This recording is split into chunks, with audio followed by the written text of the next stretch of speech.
Hello everyone, कैसे हैं आप सभी लोग। तो स्टार्ट हो चुका है प्रैक्टिस बैच। तो आज हम लोग नेक्स्ट क्लास में बात करेंगे। जो परसेंटेज वाली क्लास पढ़ रहे थे उसमें 2 क्लास हो गया था। आज हम लोग तीसरी वाली क्लास के बारे में हम लोग बात करेंगे। ठीक है, तो आज हम लोग बात करेंगे परसेंटेज की क्लास नंबर 3 के बारे में, जो भी हम लोग ऑल पीवाईक्यू कर रहे हैं स्मार्टली तरीके से, उसमें क्लास नंबर 3 के बारे में बात करेंगे। 2 क्लासें हो चुकी थी। तो अब हम लोग आते हैं क्वेश्चन में। ठीक है, अच्छा, इसके पहले मैं थोड़ा सा आपको बता देता हूं कि जो भी बच्चे अगर पढ़ना चाहते हैं तो मेरे 50% ऑफ पर ये सारे बैचेज आपको चल रहे हैं। आप इन बैचेज को अगर आप परचेज करना चाहते हैं तो आप कर सकते हैं। ठीक है, अभी 50% ऑफ पे सारे बैच आपको चल रहे हैं। तो आते हैं हम लोग क्वेश्चन पे, स्टार्ट करते हैं। क्वेश्चन में क्या कह रहा है, अब इसके बारे में हम थोड़ा सा बात करें। क्वेश्चन में यह कह रहा कि गलत से किसी धनात्मक भिन्न के स्थान पर इसका व्युत्क्रम टाइप हो जाता है और इस प्रकार उसके मान में 175/4% की कमी होती है, तो भिन्न का मान ज्ञात करें। देखिए, ये बहुत ही बढ़िया क्वेश्चन है। कैसे इस क्वेश्चन को मात्र 2 से 3 सेकंड के अंदर आप लगा पाएंगे। देखो, एग्जामिनर आपसे कुछ जानना चाह रहा है। गलत किसी धनात्मक भिन्न के स्थान पर उसका व्युत्क्रम हो जाता है। व्युत्क्रम का मतलब ये वाली बात कर रहा है कि जैसे अगर मान लो कोई भिन्न अगर x/y है, तो कह रहा है कि ये कितना हो जाता है, ये y/x हो जाता है, उल्टा हो जाता है। इस प्रकार उसके मान में कमी हो जाती है। अच्छा बताओ, कमी कब आएगा? इसका मतलब ये ज्यादा रहेगा, कम रहेगा, तभी ना आप कमी निकाल पाओगे। इसका मतलब हम समझ गए कि ये वाली जो वैल्यू है ये x/y बड़ा है और इधर वाला छोटा है। यानी आपने क्या समझा, जो रियल वाला है वो बड़ा है और इधर वाला छोटा है। तो कह रहा बताओ भिन्न का मान क्या होगा। तो आप खुद बताओ, अगर ये 1/2 है तो उल्टा करोगे तो 2/1। देखो, ये अब मैं क्या कहना चाह रहा हूं, जैसे अगर मैं बोलूंगा कि अगर ये 1/2 है, उल्टा करोगे तो 2/1, तो ये तो इधर वाला बड़ा। बस आपको ये समझना है कि किसमें ये बाएं वाला बड़ा हो रहा है, बस ये। तो आप बताओ, अच्छा, बाएं वाला बड़ा होने का मतलब इधर वाला छोटा होगा। क्या ये वाली बात सभी लोग समझ गए? आप कहोगे हाँ सर। जब ये 1/2 है तो ये 2/1 होगा। तो बताओ, ये तो बड़ा है इससे, तो ये वाला नहीं होगा। ये 3/4 है तो ये 4/3 होगा। तो अब तो इधर वाला बड़ा हो गया, ये भी नहीं होगा। आपको इधर वाला बड़ा चाहिए। देखो, ये 4/3 है, तो बताओ इधर कितना होगा। तो आप कहोगे सर 3/4। मतलब मैं क्या बात बताना चाह रहा हूं, तो अगर जैसे अगर ये 4/3 है तो बताओ ये कितना होगा, 3/4 हो जाएगा उल्टा। देखो, ये वाली बात बड़ा, तो यानी आप समझ गए ये वाली बात आपका क्या हो जाएगा, आंसर हो जाएगा। मतलब मैं ये बात कहना चाह रहा हूं कि देखो कि अगर इधर वाला लेफ्ट वाली चीजें बड़ा होगा, तो देखो अगर ये 1/2 है तो 2/1। बाद में उल्टा करने पर ये चीजें छोटी आनी चाहिए। ये सब लिखना पड़ेगा नहीं। तो आप कहोगे कि अगर ये आधा है तो जब अगर हम इसको उल्टा करेंगे तो आधा से क्या ना चाहिए, कम। तो ये 1/2 है तो उल्टा करोगे तो 2 हो जाएगा, नहीं। ये 3/4 है तो 4/3, ये बड़ा हो जाएगा, नहीं। ये 4/3 है, जब इसको उल्टा करोगे तो 3/4, यानी ये वाला सही हो जाएगा। 1/4, 4/1, ये तो बाद में बड़ा हो जाएगा, तो ये वाला नहीं होगा। बस एक ही ऑप्शन है, देख करके आप बता सकते हो। इस क्वेश्चन को लगाने की कोई जरूरत नहीं। एग्जामिनर कभी भी कुछ आपको देता है तो आपको जानने के लिए देता है। थोड़ा सा और मैं आपको क्लियर कर देता हूं। जैसे अगर ये 1/2 है तो ये 2/1 आएगा। अगर ये 3/4 है, अगर ये 3/4 है तो ये 4/3 आएगा। अगर बताओ ये 4/3 है, अगर ये 4/3 है तो ये क्या आएगा, 3/4 आएगा। ये अगर 1/4 है तो बताओ क्या आएगा, 4/क्या आएगा, 1 आएगा। तो बस मैं यही बताना चाह रहा हूं कि इधर जो लेफ्ट वाला मान है बड़ा, देखो इसी में बड़ा है, नहीं तो और सब में इधर इधर बड़ा है तो ये वाला नहीं होगा। देखो, ये इधर वाला बड़ा है तो ये नहीं होगा, इधर ये नहीं होगा, ये नहीं होगा। एक ही ऑप्शन है, तो आप बता सकते हो ऑप्शन नंबर बी वाला करेक्ट आंसर हो जाएगा। उम्मीद करता हूं पूरी बात आप समझ गए। तो ये क्वेश्चन देखकर मेंटली आप बता सकते हो, इसमें और कुछ भी आपको लॉजिक लगाने की कोई जरूरत नहीं। अगला क्वेश्चन करा कि चमन लाल, अरशद और जगजीत सिंह ने कोई चुनाव लड़ा था। मतदान के सभी वोट वैध थे। अरशद को कुल वोटों के 35% वोट मिले थे। चमन लाल को प्रत्येक 35 वोटों में 14 वोट मिले थे। विजेता को सबसे कम वोट पाने वाले व्यक्ति की तुलना में 4950 वोट अधिक मिले थे। तो मतदान हुए सभी वोटों की कुल संख्या क्या होगी, ये वाली बात आपसे क्वेश्चन में करा है। तो आपको क्या करना है, 3 लोगों के बारे में बात करा, इलेक्शन का क्वेश्चन है। करा चमन लाल, तो हम इसको सी से डिनोट कर देते हैं भाई। फिर अरशद, अरशद का मतलब हम इसको ए से डिनोट कर देते हैं। फिर क्वेश्चन में क्या करें, जगजीत, तो हम इसको जे से डिनोट कर देते हैं। चलो ठीक है। अब कह रहा है मतदान के सभी वोट वैध थे। अरशद को कुल वोटों के 35%, अरशद को कह रहा है कुल वोटों के कितने परसेंट मिले। तो अब ये वाली बात आपको होगी, सर इसको तो 35% मिले हैं, अरशद को 35% वोट मिले, यही तो बात बोला। चमन लाल को प्रत्येक 35 वोट में, चमन लाल को करा कि प्रत्येक 35 वोट में 14 वोट मिले, तो इसका परसेंटेज निकालो। 35 वोटों में अगर इसको 14 वोट मिले तो परसेंटेज में कितना होगा, तो गुणे 100 हो जाएगा। 7 दूना 14 और 7 पचे 35, 5 से काट दो 20, तो 20 दूना कितना होगा, 40। यानी चमन लाल को कितना मिला, तो आप कहोगे सर 40%। बताओ सब वोट वैध थे, तो 40 इससे मिला, 35 से 40 30 70 5 75। तो बताओ इनको कितना मिला होगा, जगजीत को, तो आप कहोगे सर 25% मिला होगा। यही वाली बात आपसे क्वेश्चन में कह रहा है। तो कह रहा है कि बताओ विजेता को सबसे कम वोट पाने वाले व्यक्ति की तुलना में इतना वोट अधिक मिले, यानी विजेता कौन है, तो आप कहोगे ये वाला 40% वाला। और जो सबसे कम वाला कौन है, ये तो यही कह रहा है इसकी तुलना में इतना कम है, तो इन दोनों का अंतर कितना है 15%। यानी अगर हम बात करें ये जो 4950 है ये कई यूनिट की वैल्यू है, तो आपको सर 15% की वैल्यू है। आपसे कई परसेंट की वैल्यू पूछा, सभी वोटों की संख्या बताओ, दैट इज 100% का मान पूछा, तो 100%। 15 तिया 45 हो जाएगा, अच्छा 15 तिया 45 जीरो, तो कितना हो जाएगा 33 पे कितना हो जाएगा 1 2 3 जीरो, 33,000 ये आपके क्वेश्चन का आंसर हो जाएगा। Option number D correct answer हो जाएगा। क्या ये वाली बात सभी लोग समझ गए? आप कहोगे सर बिल्कुल समझ गए। चलो नेक्स्ट क्वेश्चन के बारे में हम लोग बात करते हैं। कह रहा यदि किसी संख्या में पहले 15% की वृद्धि होती है फिर 15% की कमी होती है तथा इसका परिणाम 782 होगा, यदि उसी संख्या में पहले क्वेश्चन में कह रहा है कि 25% की कमी हो फिर 25% की वृद्धि हो और फिर 20% की कमी हो, तो बताओ परिणामी संख्या क्या होगी। देखो इस सक्सेसिव लगा, दो बार इसी को सक्सेसिव लगाकर क्वेश्चन को बता सकते हो। पहले 15% की वृद्धि, 15% की वैल्यू क्या होती है, तो आपको होगी सर 3 बटा कितना होता है 20। तो एक बार कह रहा है कि वृद्धि हो तो वृद्धि आप लिख लेते हैं, तो 20 से कितना हो जाएगा, तो आपको होगा सर ये 20 से कितना हो जाएगा, आपको होगा सर 23। फिर कह रहा है कि 15% की कमी, इसका मतलब ये 20, तो 3 कम होने का मतलब कितना हो जाएगा 17। तो अगर हम बात करें तो आपको होगा सर ये कितना रहा होगा, तो आपको होगा सर ये 400 और 17 तिया 51 हो जाएगा। अब बचा 5, 17 दूना 34, 34 से 5 कितना 39। ये वाली बात तो कही रहा है। पहले हम दो बार इस चीज को करते हैं। फिर क्वेश्चन में कह रहा है यदि उसी संख्या में, तो कह रहा है कि यदि पहले उस संख्या में 25% की कमी, तो बताओ 25% की कमी का मतलब कितना हो जाएगा 1/4, कमी का मतलब माइनस। इसका मतलब यही है कि अगर ये 4 था तो 4 से कितना हो गया, तो आपको होगा सर 3 रहेगा। फिर 25% की वृद्धि, यानी ये 4 से कितना हो जाएगा, तो आपको होगा सर ये 5 हो जाएगा। फिर क्वेश्चन में कह रहा 20% की कमी, 20% का मतलब 1 बटा कितना होगा 5, कमी का मतलब 5, 5 से कितना हो जाएगा 1 कम हो जाएगा, तो कितना हो जाएगा 4। बस फाइनली अगर हम इसके बारे में बात करें तो अब क्या कह रहा है, अब कुछ कट रहा है, आप कहोगे हाँ सर ये 5 से 5 कट जाएगा, 4 से 4 कट जाएगा, तो फाइनली ये 4 से कितना हो जाएगा, आप कहोगे सर ये 3 हो जाएगा। अच्छा एक बात बताओ, क्वेश्चन में कह रहा है तो परिणामी संख्या बताओ ज्ञात करो। अब ये वाली बात आपसे कह रहा है, तो एक बात बताओ, पहले ये संख्या ये थी अब ये हो गई, फिर ये संख्या ये थी अब ये हो गई। इसका मतलब आपने क्या समझा कि अगर ये वाला जो नंबर है, ये वाला जो नंबर है, ये संख्या जो है ये दोनों जगह सेम होनी चाहिए। अगर यहां 400 है तो यहां पर भी 400 होना चाहिए। तो इसको 400 बनाने के लिए आप कहोगे सर डबल जीरो बढ़ा दो, तो भैया डबल जीरो इसको बढ़ाना पड़ेगा, यानी यही वाली बात, हमने इसको 400 बना दिया तो ये 300 हो गया। अब यही कह रहा है कि अगर पहले परिणामी संख्या यानी ये 391 यूनिट की वैल्यू क्वेश्चन में कितना दिया है, तो आप कहोगे सर ये 782 है। तो बताओ ये देखो ये कै बार में कट जाएगा, तो आप कहोगे सर ये 2 बार में पूरा पूरा कट जाएगा। बात समझ गए? तो अब क्वेश्चन में कर रहा बताओ परिणामी संख्या क्या होगी, तो 300 यूनिट का मान पूछ रहा है, इसी का मान की बताओ इसका मान कितना होगा। आप कहोगे सर 2 का गुणा कर दो तो कितना हो जाएगा, दैट इज 600 यानी 600। ये आपके क्वेश्चन का आंसर हो जाएगा। Option number D correct answer हो जाएगा। क्या ये वाली बात सभी लोग समझ गए? आप कहोगे सर बिल्कुल समझ गए। मतलब डबल सक्सेसिव लगा करके क्वेश्चन आपसे एग्जाम के अंदर पूछा जा रहा है और कोई भी बहुत बड़ी बात इसमें नहीं है। अगले क्वेश्चन पे चलते हैं। किसी खेल कूद के सामान वाली दुकान में लाल, हरे और सफेद 3 रंगों के टेनिस गेंद मौजूद हैं। सफेद गेंदों की संख्या लाल गेंदों की संख्या से 60% अधिक है और हरे गेंदों की संख्या सफेद गेंदों की संख्या से 12.5% कम है। यदि गेंदों की कुल संख्या 120 है तो हरे गेंदों की संख्या क्या? आसान सा क्वेश्चन है। क्वेश्चन में कह रहा है 3 प्रकार के गेंद हैं। लाल यानी अगर हम बात करें तो आपको होगा सर रेड के बारे में बात कर रहा है, फिर हरा, हरा का मतलब ग्रीन के बारे में बात कर रहा है, फिर किसके बारे में बात कर रहा है, व्हाइट, सफेद के बारे में बात कर रहा है।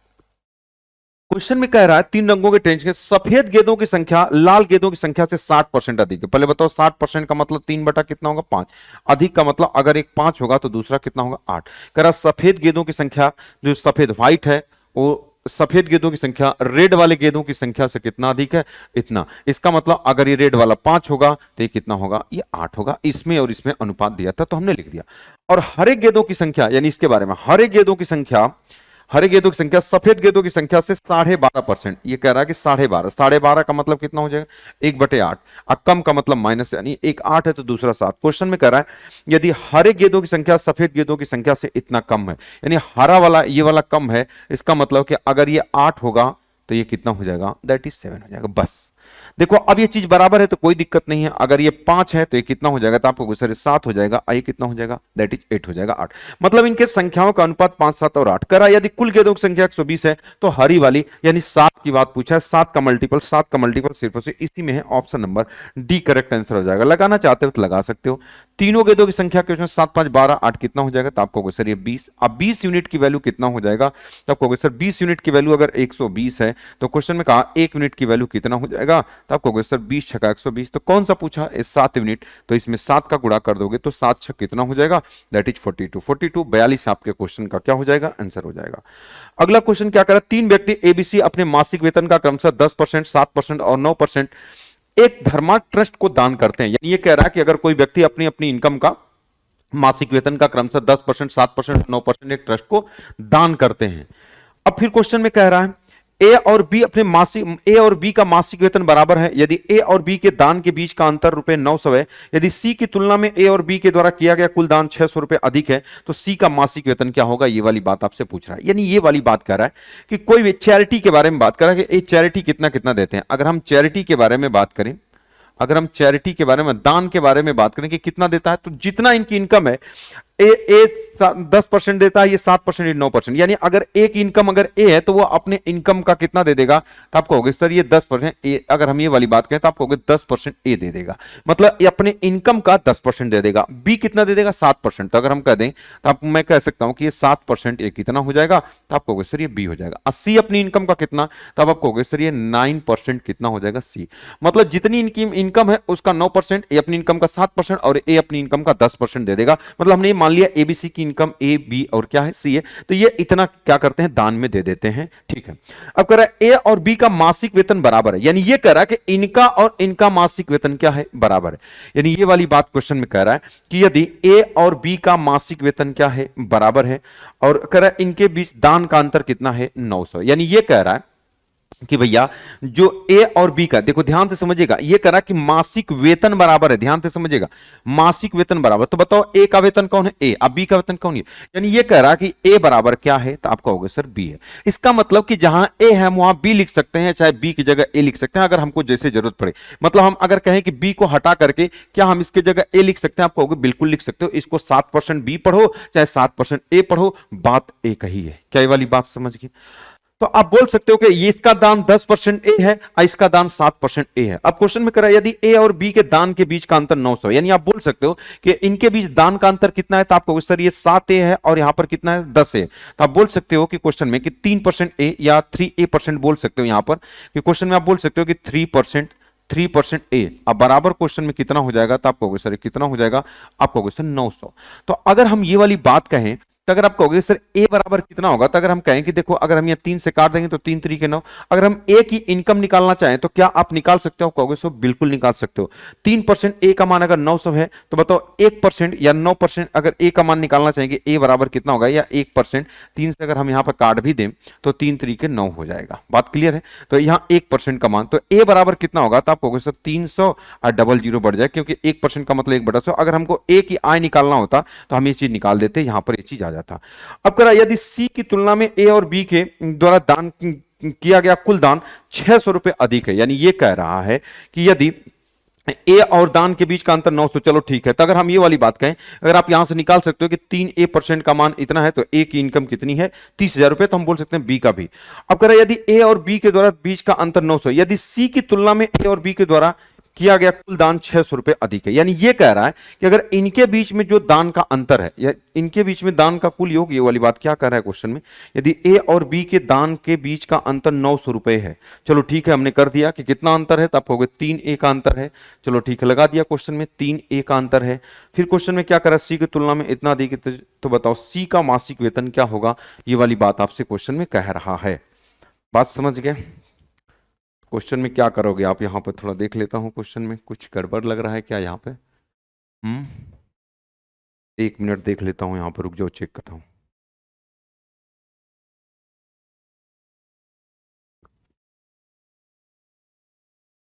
चलिए, तो इसमें हम बात करते हैं। फिर क्वेश्चन में क्या कह रहा है कि यदि ए और बी के दान के बीच का अंतर 900 है, यदि सी की तुलना में ए और बी द्वारा किया गया कुल दान, तो बताओ अगर ए का इतना है तो अब ए और बी का कुल दान कितना है, तो 10 7 कितना हो जाएगा, आपको 17 ए हो जाएगा। तो 17% ए निकाल लोगे, तो अगर 17% इसका निकालो, 17 कितना, 5100, तो ये हो जाएगा 5100। अब फिर क्वेश्चन में कह रहा है कि सी की तुलना में किया गया दान 600 रुपये अधिक है, यानी अगर हम ये कह रहा कि इसमें से 9% सी का दान अगर निकाल दिया जाए तो कितना आना चाहिए, आपको कहोगे सर 600 आना चाहिए। इसको उठा के इधर करोगे तो 5100 में से 600 घट जाएगा 4500, तो ये 9% सी का मान कितना हो जाएगा, तो आपको कहोगे सर 4500। तो ये कट जाएगा, कितना होगा, 9 पचे 45, तो 500, ये 500 हो जाएगा। तो सी बराबर, ये परसेंटेज हट जाएगा तो इधर चला जाएगा, तो कितना हो जाएगा, तो आप कहेंगे सर ये 50,000। सी का मान कितना हो जाएगा, 50,000। ये आपके क्वेश्चन का आंसर हो जाएगा, option number B correct answer हो जाएगा। बोलो बात क्लियर है, आप कहोगे हाँ सर बिल्कुल क्लियर। चलो अगर नहीं क्लियर, थोड़ा सा और दूसरे फॉर्मेट में लिख करके आपको बता देता हूं, थोड़ा सा कैसे और इसको कर सकते हो उसके बारे में हम थोड़ा सा बात करते हैं। देखो, जिससे अगर इसी चीज को ऐसे लिख सकते हो, थोड़ा सा और आसान भाषा में बता देता हूं, लड़कों को थोड़ी सी दिक्कत ना हो। देखो क्वेश्चन में क्या कर रहा है, चैरिटी के बारे में बात कर रहा था, मैंने यहां पर क्या लिख लिया, तो अब कहोगे सर चैरिटी लिख लो। अब बताओ चैरिटी कितना कितना देता है अपनी अपनी इनकम का, तो ये 10%, ये कह रहा है कि 10 देता है ए अपनी इनकम का, तो ये 10 ए हो जाएगा। दूसरा कितना देता है, तो अब कहोगे बी वाला 7 बी, ये 7 बी हो जाएगा। और क्वेश्चन में अगला कितना है, तो अब आप कहोगे सर 9 सी।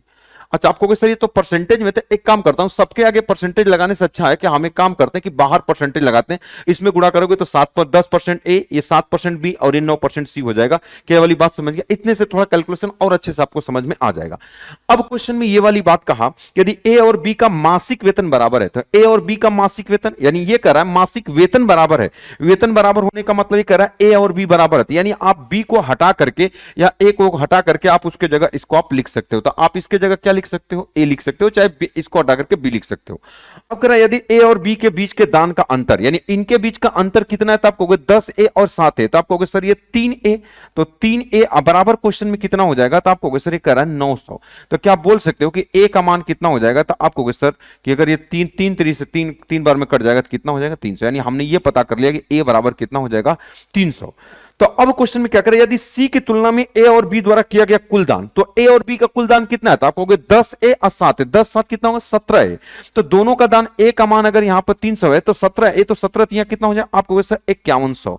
अब माइनस करा कि अगर इसमें से सी का घटा दो तो 9 सी घटा देते हैं तो बराबर कितना जाएगा, तो आप कहोगे सर 600 आ जाएगा। इसको उठा के इधर करो, इसको उठा के 45 को उठाकर करोगे तो 5100 में 600 4500, तो 9 सी बराबर 4500, तो सी बराबर कितना हो जाएगा, तो आप कहोगे सर ये 500। अच्छा, अब ध्यान से समझना, ये परसेंटेज का इसमें गुणा भी है, तो आप कहोगे सर यहां परसेंटेज लगेगा, इसका मतलब 2 जीरो यहां पे बढ़ जाएगा, तो आप कहोगे सर सी बराबर कितना हो जाएगा, तो आप कहोगे सर ये कितना हो जाएगा 50,000, क्योंकि यहां सी परसेंटेज होगा, तो सी परसेंटेज में तो सी बटा 100, तो 100 इधर आ जाएगा, तो कितना हो जाएगा बी नंबर। अब उम्मीद करता हूं ये पूरी बात आप 100% समझ पाएंगे। बस हमने जो यहां परसेंटेज को बाहर लिखा था, सी में गुणा है तो यहां सी परसेंट रहेगा, तो सी परसेंट का मतलब सी बटा 100, तो 100 का इधर गुणा कर देंगे तो 50,000 आपके क्वेश्चन का क्या आ जाएगा, आंसर आ जाएगा। उम्मीद करता हूं ये वाली बात पूरा आप 100% समझे होंगे। चलिए अगले क्वेश्चन के बारे में हम लोग बात करते हैं। अच्छा, अब इसके बारे में मैं थोड़ा सा आपको बता दूं कि अगर ऐसे ही अगर स्मार्ट तरीके अगर आप पढ़ना चाहते हो तो मेरे 3 बैच चल रहे हैं, मैथ स्पेशल, प्रैक्टिस बैच और ये पुलिस का आपका स्पेशल बैच चल रहा है। तो मैथ स्पेशल के बारे में बता दूं कि भारत का एक ऐसा बैच मैं आपको बता दूं कि जिसमें जैसे अगर आप ये चीजें जब प्रैक्टिस बैच पढ़ते हैं तो आपको लगता है कि हाँ यार हमको कोई कंफ्यूजन नहीं रहता। पूरे भारत के अंदर एक ऐसा कोर्स मैं आपको बता दूं, एक ऐसा मैथ स्पेशल का बैच जिसमें बच्चों को कंफ्यूजन 0% होता है और कॉन्फिडेंस बच्चों का एकदम 100% होता है, क्योंकि मैं A to Z आपको हर एक नया नया तरीका और हर एक स्मार्टली तरीके से एक एक चीज आपको बताता हूं जिसमें बच्चों को कोई कंफ्यूजन नहीं होता। और आपको 2,000-4,000 रुपए 1,000-2,000 देने की जरूरत नहीं, मात्र 199 में ये बैच आप परचेज कर सकते हैं। और ये बैच आपको कहां पर मिलेगा, आपको सिलेक्शन पते पर, और ये भी कम 50% आप पे इस समय आपका चल रहा है। ये ऑफर केवल 24 घंटे के लिए है, आज रात 12 बजे तक के लिए ये ऑफर आपका चलेगा, ठीक है। तो ये तो मैथ स्पेशल के लिए जो बच्चों को मैथ में कहीं भी किसी से पढ़े भी अगर कंफ्यूजन है तो इस बैच को पढ़िए। लगभग इसमें 5 चैप्टर कंप्लीट करा दिया हमने, परसेंटेज कंप्लीट करा दिया, सीआई कंप्लीट करा दिया, प्रॉफिट लॉस डिस्काउंट और रेशियो आपका चल रहा है, 5 टॉपिक आपका चल रहा है, तो आप आराम से पढ़ सकते हैं, इसमें कोई दिक्कत नहीं होगी।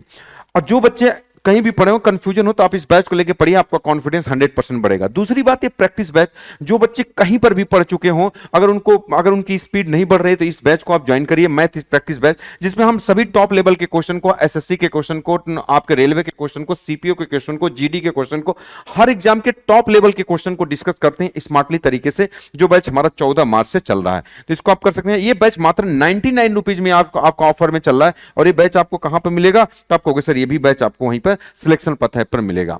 दूसरी बात, और ये तीसरी बात ध्यान से पुलिस वाले कि जो बच्चे पुलिस की तैयारी करते हैं उनके बारे में बता दूं, यूपी पुलिस का स्पेशल बैच है। जो बच्चे 2 महीने बाद एग्जाम देने वाले हैं तो ऑल पीवाईक्यू जो है केवल ट्रिक के माध्यम से कराया जा रहा है और ये बैच मात्र 51 रुपए में मिलेगा। और ये 50 से 60 घंटे का बैच पूरा आपको, ये 50 से 60 घंटे का बैच, ये रिकॉर्डेड बैच है। ध्यान से समझिएगा ये क्या कैसा बैच है, तो आपको सर रिकॉर्डेड बैच है। इसको आप लेके परचेज करके आराम से पढ़ सकते हो। इसमें सारी चीजें पढ़ा दी गई हैं, तो बिल्कुल अच्छे तरीके से आप पढ़ के, और जितना क्लियर तरीके से आपको पढ़ाया गया उतना क्लियर तरीके से आज तक आप कभी भी नहीं पढ़े होंगे। तो जो भी लोग अगर अपनी स्पीड को अगर आप बढ़ाना चाहते हैं तो इस बैच को आप ज्वाइन कर सकते हैं और आप पढ़ सकते हैं। ठीक है, चलिए आते हैं हम लोग क्वेश्चन में। ये क्वेश्चन बहुत ही प्यारा क्वेश्चन है, अब इस वाली बात को ध्यान से समझिएगा। अब क्वेश्चन में क्या कह रहा है, कह रहा है एक व्यक्ति अपने मासिक वेतन 1,60,000 रुपए, एक मासिक वेतन 1,60,000 था, वह 3 मदों व्यक्तिगत और पारिवारिक खर्च पारिवारिक खर्च कर पी से डिनोट कर रहे हैं, कर मतलब टैक्स को टी से, और एजुकेशन ई पर खर्च करता है। शेष धन उसकी बचत है। पी आई का 50% था तथा ई पी का 20% था और टी ई का 15% था। जब उसके वेतन में 30% की वृद्धि हुई तो उसने पी प्रतिशत स्तर पहले जितना ही रखा, लेकिन ई जो है पी का 30% हो गया और टी ई का 20% हो गया, तो दोनों बचतों का योग क्या होगा, ये वाली बात आपसे कराई। ये आपके ऑप्शन दिए हुए देखो, 2,11,680, 1,28,160, 1,18,620 और 1,62,810, ये चीज आपका दिया है। तो देखो अब देख पा रहे कि ऑप्शन थोड़े दूर दूर हैं, तो जब अगर ऑप्शन दूर दूर होते हैं तो आप अप्रोक्सीमेशन लगा सकते हैं। पहले आते हैं क्वेश्चन में। आपसे पूछा क्या, बचत का, तो 3 चीज होती है, एक होता है इनकम, एक अगर हम इसके बारे में बात करें तो अब आप कहोगे कि सर एक चीज तो होता है इनकम, अगर इनकम को अगर एक जगह होता है इनकम और एक क्या होता है, तो अब आप कहोगे कि सर ये होता है एक्सपेंडिचर और एक होता है आपका क्या होता है, दैट इज सेविंग होता है। 3 चीज होती है। आपसे सेविंग पूछा तो अगर हम इनकम में से अगर एक्सपेंडिचर को अगर घटा दें तो आपका क्या निकल के आएगा, सेविंग निकल के आएगा। अब पहले आप इस वाली बात को छोड़ दो, पहले अगर हम इनकम के बारे में बात करें, कोई परसेंटेज को लेकर चलते हैं। अगर कोई व्यक्ति अगर 100 रुपए कमाता होगा तो अब उसमें से क्या कह रहा है क्वेश्चन में, वह 3 मदों व्यक्तिगत पारिवारिक खर्च पी मतलब पी पर और कर टी पर और शिक्षा ई पर खर्च करता है। शेष धन वो उसकी बचत, पी कर रहा है आय का 50%। अगर उस व्यक्ति की आय अगर 100 है तो बताओ पी का खर्च कितना होगा, तो अब आपको होगा सर 50 रुपए होगा खर्च उसका, पी का मतलब परिवार पर। अब फिर कह रहा है कि टी और ई पर खर्च करता है, पी पर 50% और ई जो है पी का 20% है। यानी जो अगला जो ई एजुकेशन है, क्वेश्चन में ये वाली बात क्या, ई जो है वो पी का कितना परसेंट है, तब होगा 20%। 20% का मतलब 1/5। अगर ये 50 खर्च करता है तो इसका 1/5 कितना होगा, आप कहोगे सर 10 रुपया होगा। इसी का कह रहा है। और फिर अगली वाली बात क्या कर रहा है, और टी जो है ई का 15% है, यानी अब इसका जो 15% निकालोगे तो 10 का 15% कैसे निकालोगे, तो आप कहोगे 15 बटा कितना हो जाएगा 100, तो एक कट जाएगा, तो 15 में 10 का भाग करोगे तो 1 पॉइंट कितना हो जाएगा, ये 5। ये पूरे टोटल आपके क्या हुए, खर्च हुए।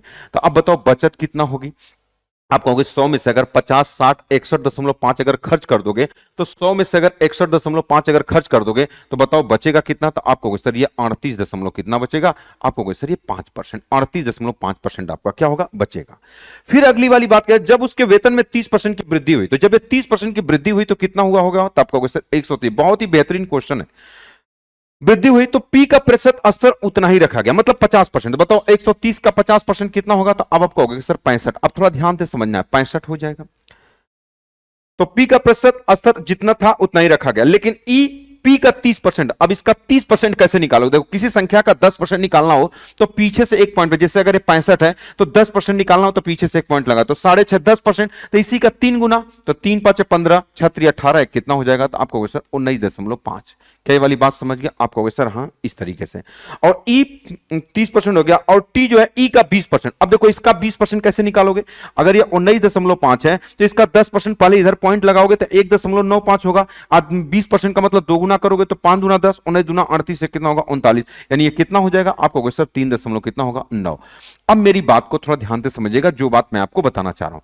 अब देखो अब आपको करना क्या है, अब इसको जोड़ना है, अब जोड़ करके इसमें से घटाना। अब देखो ऑप्शन बहुत काफी दूर दूर है, तो एक काम करते हैं ना कि हम अप्रोक्सीमेशन ले लेते हैं। जैसे अगर मैं क्या बात बताना चाह रहा हूं, जैसे मैं कहूंगा कि इसको 65 ले लो, अगर मैं कहूंगा कि 19 ने इसको 20 ले लो, तो 65 75 85 85, इसको 4 ले लो, 85 या 4 कितना हो जाएगा, 89 हो जाएगा। तो जब 89 खर्च हो जाएगा, अब तो बताओ बचेगा कितना, तो 130 में से 89 खर्च कर दोगे, बताओ बचेगा कितना, तो आपको सर ये 41 बचेगा, 41% बचेगा। चलो अब हम बात करते हैं अप्रोक्सीमेशन लेना है, तो अगर हम बात करें इन्हीं दोनों को जोड़ दो, तो अगर हम कहें कि अगर कुछ देर तक इसको 39 मान लो, अगर 39 होगा, 39 और 41 को जोड़ दोगे आपको कहोगे सर लगभग ये 80%। आपको कहोगे सर ऐसा क्यों ले रहे हो, क्योंकि ऑप्शन काफी दूर दूर है, इसलिए मैंने कहा इसको 40 ले लो और इसको 41 रहने दो। तो आप कहोगे सर लगभग ले लेते हैं इसको, अगर हम 39 ले लेते हैं तो इसको 41, तो ये 80% के आसपास होगा, इसी के आसपास। तो 80% निकाल लेते हैं। तो चलो 80% किसका निकालना है, तो टोटल इनकम कितना है, तो आप कहोगे 1 पर कितना है, तो आपको 6 पर कितना, 1 2 3 4 जीरो। तो आप कहोगे सर देखो 2 जीरो ये और 1 जीरो, 3 जीरो कट जाएगा, आप कहोगे जीरो हो जाएगा। 8 छक्का 48, 8 एक 8 4 कितना होगा 12, 1,28,000 के आसपास क्या आएगा आपका आंसर आएगा। 1 लाख कितना हो जाएगा 28,160। देखो जैसे 80% अगर मैं बोलूंगा कितने का मान है, तो आपको 100 का मान है, तो 16 पर कितना जीरो है, तो आप कहोगे सर 4 जीरो, तो 2 जीरो कट जाएगा। जैसे अगर आप क्या कहना चाह रहा हूं मैं कि जैसे अगर आप कहोगे इतने परसेंट का मानेगा, 80% आपको निकालना है कितने का, तो आप कहोगे 1,60,000, 1 2 3 4 जीरो है, ये सब यूनिट की वैल्यू है, तो आपको कितने यूनिट की वैल्यू निकालना है 80 की। तो आप कहोगे सर 2 जीरो से 2 जीरो कट जाएगा, तो आप कहोगे सर कितना 1 2 3 जीरो हो जाएगा, 8 6 48, 8 4 12, 1,28,000 के आसपास वाला। तो आप कहोगे इसी के आसपास आएगा, तो option number B correct answer हो जाएगा। क्या ये वाली बात सभी लोग समझ गए। तो अप्रोक्सीमेशन क्यों लगाया, क्योंकि ऑप्शन काफी दूर थे, नहीं तो हम इसको पूरा जोड़ के एक्यूरेट निकालते अगर ऑप्शन पास होते तो। चलिए अगले क्वेश्चन के बारे में बात करते हैं। ए की आय बी की आय से 30% कम है और बी की आय सी की आय से इतना परसेंट अधिक है। यदि ए की आय बी की आय से इतना अधिक है तो बताओ सी की आय क्या होगी। ये वाली बात आपसे कह रहा है। चलो अब इसके बारे में अगर हम बात करें, 3 व्यक्ति हैं, क्वेश्चन में कहोगे कि सर ये पहला व्यक्ति ए है, ए और बी के आय में क्वेश्चन में क्या कर रहा है ए बी, अब बी की आय सी की आय से इतना परसेंट अधिक है। चलो अगर हम ए और बी के बारे में बात करें तो क्वेश्चन में कह रहा है कि जो ए की आय है बी की आय से 30% कम है। 30% कम का मतलब 3 बटा कितना होता है 10, और कम का मतलब ये हो जाएगा कि 10 से कितना हो जाएगा 7, तो 7 बटा कितना हो जाएगा 10। चलो अगर हमने लिख लिया, फिर क्वेश्चन में कह रहा है बी की आय सी की आय से, यानी बी के बारे में बात कर रहा है जो बी की आय है वो सी की आय से कितना परसेंट। भाई क्वेश्चन में कह रहा है कि जो बी की आय है वो सी की आय से इतना अधिक है। अच्छा इतना अधिक का मतलब क्या होता है, तो आप इसी में 100 जोड़ दोगे, जैसे 20% अधिक होता तो 100 जोड़ देते हो, इसमें 20 जोड़ दोगे तो 200 कितना हो जाएगा, तो आपको 37.5 हो जाएगा। अब बटे कितना हो जाएगा 100, तो हम कह रहे हैं इस पॉइंट को हटा दो, 1 जीरो और। अब इसी को सॉल्व करो तो 25 चौका हो जाएगा 4। देखो ये 25 नवा 225 12, अब 25 25 सही है, 5 से काट दो, 5 वाटे, अब 5 से काट देंगे 19 25 95, यानी ये हो जाएगा। क्वेश्चन में कह रहा है कि यदि क्वेश्चन में कह रहा है कि बी की आय से, क्वेश्चन में कह रहा है यदि ए की आय बी की आय से, क्वेश्चन में कुछ गड़बड़ मैंने लिख दिया क्या, इतना बी की आय सी की आय से इतना परसेंट, सब बी अधिक है, बी की आय सी से इतना अधिक है, यानी 13 बटा कितना हो जाएगा, तो आप कहोगे सर ये 8 हो जाएगा। चलो ठीक है, फिर अगली वाली लाइन, यदि ए की आय बी की आय से इतना अधिक है। अब ध्यान से समझना, अब कह रहा है बी यहां 10 है, अभी यहां 13 है, बात गड़बड़ है, दोनों जगह बात बराबर होनी चाहिए। तो आपको सर एक काम करो, यहां 10 का गुणा कर दो, यहां 13 का गुणा कर दो, ये वाली बात ऑटोमेटिक बराबर हो जाएगी। तो भैया 10 का गुणा यहां तो यहां पर भी करना पड़ेगा, 13 का गुणा यहां तो यहां पर भी करना पड़ेगा। किसकी वैल्यू पूछा, सी की आय बताओ, 10 वाटे 80, यानी 8 से कटने वाला, 80 से कटने वाला नंबर तो कई है, तो चलो देख लेता हूं। क्वेश्चन में कह रहा है कि यदि ए और बी की आय, यदि ए की आय बी की आय से इतना रुपए, अंतर दिया हुआ है क्या question, if the A is इतना, अच्छा लेस देन, ऊपर इंग्लिश में दिया हुआ लेस देन कम है। तो अब क्वेश्चन में ये वाली बात कर रहा है यदि अंतर, यानी अगर हम बात करें जो 28,500 है ये कितने यूनिट की वैल्यू है, आपको सर ए और बी का अंतर है, तो ए और बी का अंतर देखो कैसे निकालोगे, आपको 7 है ये 3 है, तो 3 का अंतर 13 यहाँ कितना हो जाएगा, आपको सर ये 39 यूनिट की वैल्यू है। यही वाली बात तो हुआ, ये 13 है तो आप 13 7 91 या 130, या ऐसे कर लो कि 10 में से 7 घटा दो 3 और 13 39, कई यूनिट की वैल्यू पूछा है, तो कर बताओ सी क्या है, इसका मतलब 80 यूनिट की वैल्यू आपसे पूछा है। बताओ एक बार में कटेगा, 3 9 27, 9 5 45 और 9 3 27, 8 7 8 9 8 9 72, कितनी बार में कट जाएगा, 13 से कट जाएगा, 13 से तो नहीं कट रहा भाई, ये 28,500, कुछ गड़बड़ की है क्या। ए की आय बी से 30% कम है, ए की आय बी से 30% कम है, ये 10 है तो 7 है, फिर बी की आय सी की आय से इतना परसेंट अधिक है, यानी बी की आय सी की आय से कितना अधिक है 137.5%। तो इसको अगर हम बदल लें तो आप कहोगे 200 कितना हो जाएगा 37.5 बटे कितना हो जाएगा 100, तो ये डबल जो 25 चौका 100 ये 40 हो जाएगा, 25 8 25 9 225 12 25 25 सही है, 5 से काट लो 5 बटे 40, ये 19 बचे 50, 19 बटे 8, अच्छा सॉरी यहाँ 19 बटे 8 होना चाहिए ना, ये 19 बटे 8 होना चाहिए, ये 19 बटे कितना होना चाहिए 8, इसको मैं हटा देता हूँ, ये 19 बटे 8, तो आप कहोगे बी बराबर, यार सब गड़बड़ हो गया।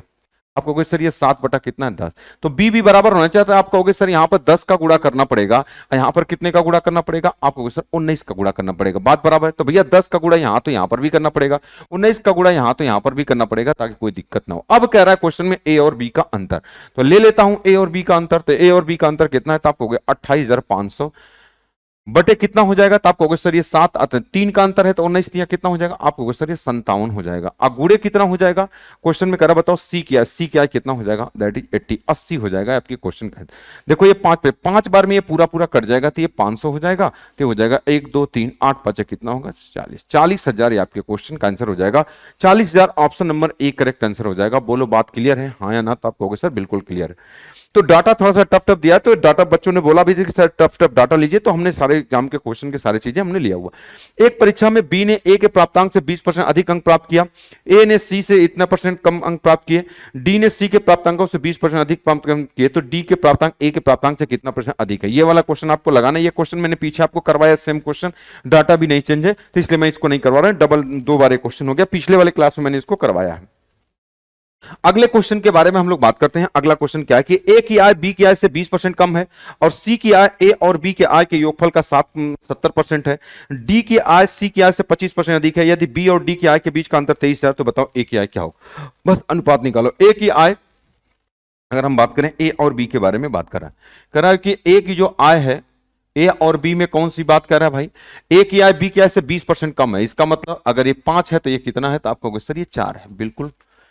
और कह रहा है कि सी की आय, अब सी के बारे में बात करें, जो सी की आय है वो ए प्लस बी की आय से कितना, तो कह रहा है कि जो सी की आय है ए प्लस बी की आय के योगफल का 70% है। इसका मतलब ये 7 बटा कितना है, तो आप कहोगे सर ये 10 है। फिर क्वेश्चन में क्या कर रहा है, यदि डी की आय सी की आय से 25%, यानी डी के बारे में बात करें, डी की जो आय है वो सी की आय से कितना % अधिक है भाई, 25% अधिक है। इसका मतलब ये 4 है, तो ये कितना है, अब 5 है। अब दो चीजों का आप ध्यान से समझना। आप देखो आपको जो चीज, बस इसको बैलेंस कर दो, आपके क्वेश्चन का आंसर आ जाएगा। अब देखो यहां कर रहा है, यहां सी 7 है, यहां सी 4 है, बात गलत है, दोनों जगह बातें बराबर होनी चाहिए। दूसरी बात, यहां ए प्लस बी 10 है, यहां ए प्लस बी 9 है, पहले सी को बराबर करो। ये 7 है, ये 4 है, तो आपको एक काम करो, 7 का गुणा यहां कर दो और 4 का गुणा यहां कर दो, बात बराबर हो जाएगी। तो आपको सर जब यहां 7 का गुणा यहां करोगे तो यहां पर भी करना पड़ेगा, 4 का गुणा यहां तो यहां पर भी करना पड़ेगा। क्या ये वाली बात समझ, इतनी तो बात हो गई। अब यहां कह रहा है ए प्लस बी जोड़ोगे तो 9 होगा, यहां ए प्लस बी 40 है, तो बताओ यहां 40 और 9 है, तो 40 9 से कटने वाला नंबर कितना होगा, उसका गुणनफल। तो आप कहोगे सर अगर यहां 40 है 9, तो एक काम करो, 40 का गुणा आप यहां कर दो और 9 का गुणा आप यहां कर दो, बात बराबर हो जाएगी। आप कहोगे सर 40 का गुणा आपको यहां पर भी करना पड़ेगा। और जैसे आप कहेंगे सर अगर यहां पर, अगर आपने क्या करना 9 का गुणा यहां, तो भैया 9 का गुणा यहां पर भी करना पड़ेगा। अब आप कहोगे सर 9 का गुणा यहां, नहीं तो सी गड़बड़ हो जाएगा, तो 7 गुणे 4 गुणे 9, आप कहोगे सर 9, तो 9 का गुणा यहां। बस हमने निकाल दिया, ए का मान ये, बी का मान ये, सी का मान ये, डी का मान ये। अब गुणा नहीं करना है, बस अब जो कहे उस पर अटैक करो। कह रहे थे बी और डी के आय का अंतर, तो बी और डी, तो बी कौन है भाई, तो आप कहोगे सर ये है, और डी फॉर डॉग ये है। अब इनके बीच का अंतर, तो 5 चौका कितना होगा 20, 200, और इनके बीच का अंतर 9 सते 9 5 45, 45 गुणे 7 कर दोगे तो बताओ कितना होगा, 7 5 35, 7 चौका 28, 3 कितना हो 31, 315। यानी अगर आप इसको गुणा करोगे तो आप कह रहे हो कि 315 आ जाएगा। अब इनके बीच का अंतर कह रहा है कितना दिया, 23,000। यानी अगर हम बात करें ये जो 23,000 है ये कितने यूनिट की वैल्यू है, तो आप कहोगे सर 115। अब किसका मान पूछा आपसे, तो ए की आय, ए की आय का मतलब 4 चौका कितना हो जाएगा 16, 116। हम वहीं पे लगा सकते थे कि 4 चौका 16, 16 दूना 32, ऑप्शन नंबर ए लगा सकते थे, लेकिन 16 से कटने वाले कई नंबर हैं, इसलिए हमने उस बात पर ध्यान नहीं दिया। देखो ये 2 बार में पूरा पूरा कट जाएगा, तो आप कहोगे सर 200 और 16 दूना कितना हो जाएगा, तो आप कहोगे सर ये 32,000 ये आपके क्वेश्चन का आंसर हो जाएगा। कौन सा हो जाएगा, option number A correct answer हो जाएगा। बोलो बात क्लियर है, हाँ या ना, तो आप कहोगे सर बिल्कुल क्लियर। गुणा अब ये नहीं कि इसको गुणा करने लग जाएगा, गुणा नहीं करना, बस दिखाना है कि चीजें उस चीज से बस बराबर करना है। जिसका जिसका पूछेगा उसी के बारे में हमको बात करना रहेगा। अगला क्वेश्चन, ए का वजन बी के वजन से 20% अधिक है, जिसका वजन सी के वजन से 30% कम है। यानी 3 व्यक्ति ए बी सी हैं, तो पहला ए है, दूसरा बी है, और क्या होता है सी। ए का वजन बी के वजन से 20% अधिक है। 20% की फ्रैक्शनल वैल्यू 1 बटा कितना होता है 5। अधिक का मतलब एक 5 है तो दूसरा 6 होगा। ए का वजन अधिक है तो ये 6 होगा, अब 5। अब कह रहा जिसका वजन सी, अच्छा ये जिसका किसके वाली बात को डिनोट करता है, उसके जस्ट पीछे वाले को। तो बताओ किससे क्या, बी। तो बी के बारे में बात करा, सी का वजन से 30% अधिक है। अब 30% का मतलब 3 बटा कितना होता है 10। इसका मतलब कि अगर ये 10 होगा तो ये कितना हो जाएगा, अब आप कहोगे सर ये कितना होगा 13। बस इसका अनुपात निकालो। अनुपात कैसे निकालो, अगर 5 है तो आप यहां पर 5 भर दो, अगर यहाँ 13 है तो यहां पर 13 भर दो। बस 13 छक कितना हो जाएगा आपको सर 78, 13 पांच कितना होगा आपको सर 65, 10 पांच कितना होगा 50। तो कह रहा बताओ ए का वजन सी के वजन से कितना परसेंट अधिक है। ए का वजन सी के वजन से कितना अधिक है, ये वाली बात कर रहा है। ये ए है और ये सी है, तो बताओ इससे कितना अधिक है, तो आपको सर ये इससे 28 अधिक है। परसेंटेज निकालना इनटू 100, अब बटे कितना होगा, ऊपर प्लस ज्यादा है तो नीचे कम होगा, कम का मतलब 50। 50 से भाग करोगे 2, 28 दूना कितना हो जाएगा आपको सर दैट इज 56, मतलब 56%। ये आपके क्वेश्चन का आंसर हो जाएगा। Option number B correct answer हो जाएगा। बोलो बात क्लियर है, हाँ या ना। आपको सर बिल्कुल क्लियर है।